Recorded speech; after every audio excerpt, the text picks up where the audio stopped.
Hunyuan 3D Studio just give me the flexibility of creating skins in web browser.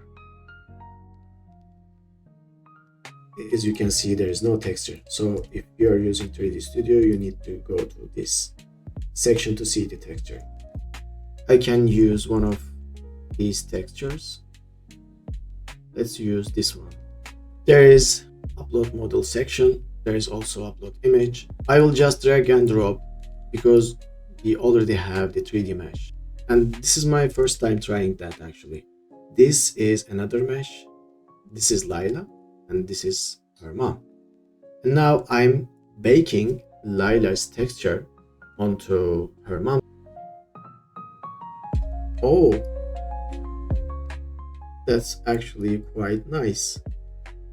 The only problem is the left arm, literally the flour bucket baked on the arm. Let's check the image here. Oh yeah, that's fine.